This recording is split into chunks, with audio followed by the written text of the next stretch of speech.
Well, welcome to the Energy Sovereignty Project, and I have a very special guest with us here, Tomas, and he's showing us his system that he's about to put in. Right now we're going to be looking at the wall and the system that he has installed currently. Tell us a little bit about the solar panels that you have installed now. So I put in 04, 05, I built the home, and shortly after in 05 I basically went with two systems, which are these first two inverters, and within 2 months I realized I needed more, and I added the third inverter. So we have a system basically of 10.1 kilowatts. It's about 84 panels. Technology being what it was then, I was only able to get Sharp 162 and Sharp 167 panels. Okay. Mm-hmm. So that explains why we have so many more panels. Mm-hmm. But I figured, you know, with technology going, and now that you have 300, when it's time to replace them, hopefully I'll be much. Sure, and again, you know what? That's what we, you know, we'll talk a little bit shortly about the one panel that you had go down. But that's one of the questions that a lot of folks have, is that when you're setting up your systems, how long are these going to last? And you know, oh, you know, the warranty and the this and then everything's gonna, you know, it's like they have the feeling that everything is going to just die all at one time. Right. And that's just not how things happen. Yeah. And so, you know, you plan out for that, you know, that 20-25 year lifespan, and then at the end of that, you know, you're starting to replace things, not often because they've even degraded to the point where you're losing so much power, but just because technology has moved on so much, just like you mentioned. Yeah, so that's very important thing to remember. And so this is where your power walls are going to go, just down the wall from these guys. Here, yep. Mm-hmm. And so you decided to go with a 4 power wall system. 4, thinking a little bit ahead so that I have some car chargeability. Sure. And also just a house backup. You know, just in general, if you don't need to have your car charged, or if your car is charged, you want to have enough power to power your house. Right. So with PG&E's brownouts and rolling blackouts now, just is even more appropriate, I think, putting this kind of a system in now. So. Yeah, I think you'll find that that's a really good size for a system. I think that'll suit you really well. And so nice. These went in 2005, 2006, yep, 2005. Yep. Mm-hmm. And what's been your? So on a good summer day, I'm getting 60 kilowatts. I'm getting close to 20 out of each one, or 18 out of the east-facing one, and 21, 22 maybe out of the south-facing. So around about 60. Nice. And from a maintenance perspective, the only thing that you've had is that one panel, huh? One panel, and that is literally 2 months ago.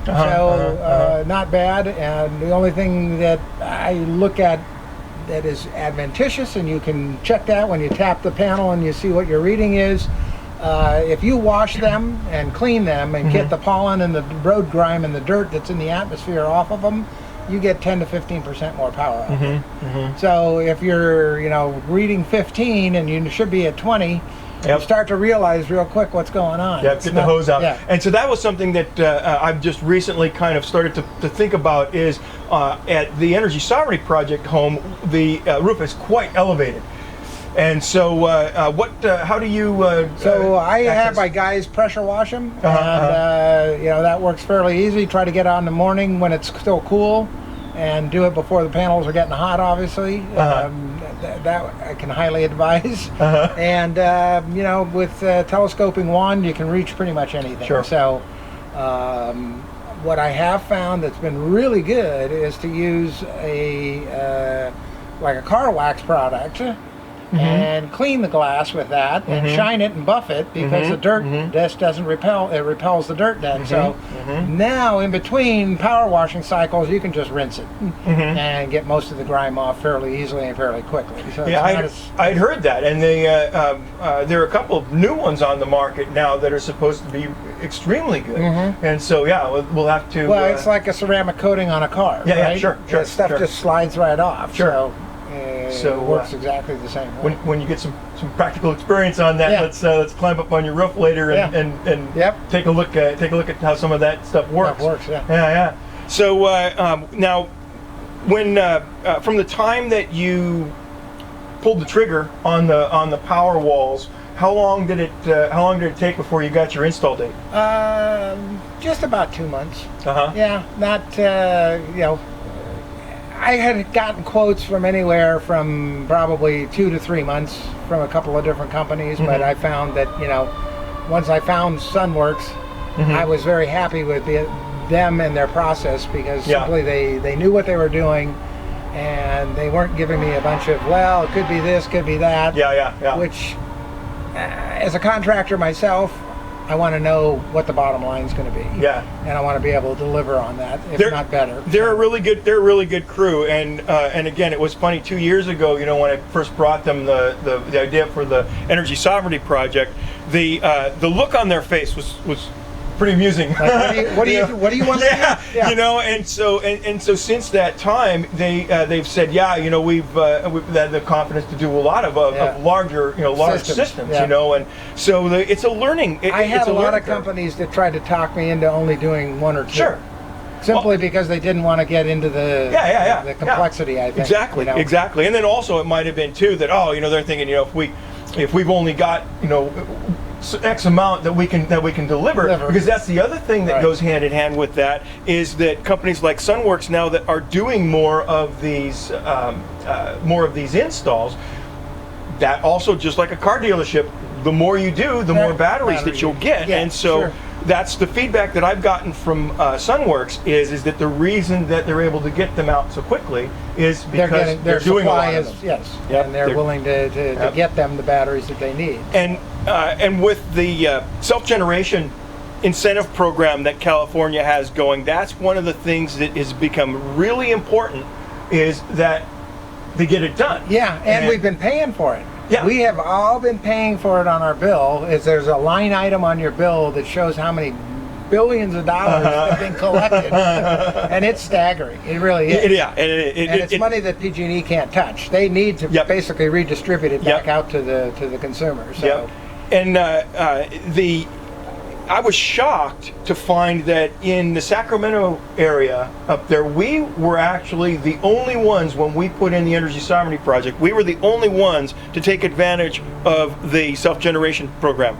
Wow. So that tells me that whoever is managing the they're not getting the word out. They're just not, and then it's up to us to do that. And so when you said that you were getting a system installed, I was just tickled pink, and I'm glad that you were agreeable to have us come out here. A tier 2, which, you know, who knows how long that's going to run, but that's where I kind of always said, early bird gets the worm. Sure. And the fact that I did this in 05 has already paid me great dividends, because my energy bill has been a real steady, you know, 6 cents a kilowatt hour, right? Unheard of, right? Well, that's going to change. It's only and that's where the batteries are really going to come back in again, I think, and get us one step ahead of them again. So. Absolutely. Well, and it's interesting to me that in those meetings that we've had with SMUD, our utility up in Sacramento, is that they will tell you how terrible of an idea it is to get batteries, while at the same time in that same meeting they turned around and announced, oh yeah, and by the way, we've got this program to give everybody home batteries, which obviously you will get through them, and then they, you know, you'll pay them as a utility to have the power at your home. So I just found that very interesting, you know, and so as this unfolds, again, this is all in its infancy. But ultimately, we are helping our neighbors too. Yes. Because the power that I receive here typically during the day on a hot, warm day when we hit 95, 100, I'm seeing the voltage fluctuate between 113, 114, 115. I'm supposed to be getting 120, 123. You know, is normal for me. And I'm seeing 10 volts, you know, drop off because they're not able to keep up with the demand. Right. So in essence, we're actually solving a problem for them. Oh, absolutely. And again, you'll get very sweet power out of the Tesla Powerwalls. There's very little fluctuation, and so that'll be fantastic to see. But yeah, it's going to be interesting. And then too, you were telling me that you've got a deposit on a Model Y, and so you're going to go electric. You're going all in. I am. You know, power here, just run the Yeah. conduit around and get the charger in, and Yeah. So this is going to be very interesting to see, because again, not only now are we as consumers in competition with the public utilities, but we're also now in competition with the oil industry. Yeah. And so it's going to be really, it's going to be a wild ride early on. We're already seeing quite a bit of negativity in the press. It is and it isn't, because there are still so many products that are made and manufactured that use petroleum. So Sure. In a grand scheme of things, it's just a matter of repurposing things Sure. and kind of reorganizing, I think. That, Sure. But it's still good for the earth. No matter how we look at it. Absolutely. It's good for the earth. Absolutely. Well, Tomas, again, this has been fantastic, and you'll be inviting us back when we do the install. I will. I'll be. That's happy to outstanding. see you. Thank you. Thank you. Thank you. All right. Very fun. Good. Well, I'd like to thank Tomas for having us out to his place to see his existing system. We're going to be returning in early July when SunWorks does the installation of the 4 batteries. He's going to install them in 2 pairs, similar to what we have at the Energy Sovereignty Project, along that wall. It should be a nice, clean install. It should look really nice there. For those of you that are interested in home batteries, now might be a time to look into it if you are in California. PG&E, as Tomas was saying, has been collecting funds for what they call their self-generation incentive program. And though without such an incentive program, the batteries may be right at that kind of break-even point as far as comparing such a system to what you're currently paying on your electric bill, amortized over the 20 years or so of the life of the system. But with that incentive program, you're able to obtain those batteries for between $4,600 and $4,800 a piece installed. And so at that price, it does actually make financial sense then to go ahead and pull the trigger on such a system. If you are considering a system of 3 Powerwalls, 4 Powerwalls, up to 6 Powerwalls, definitely consider SunWorks as an installer. They've done enough of these large systems now that they have the expertise that they can very quickly get your system designed and get it approved. But most importantly, again, as Tomas has said, they're running around that 5 to 6 week period in getting the batteries actually installed, and that's because they're actually able to get hold of the batteries where many others are not, simply because they're able to do a volume business. So I'm going to leave the link to SunWorks in the description of the video. Go ahead and use that referral code. That will also get you in touch with one of the folks at SunWorks that is familiar with this self-generation incentive program, and it also helps the channel out, obviously. We'll see you guys next time, and see you in July, Tomas.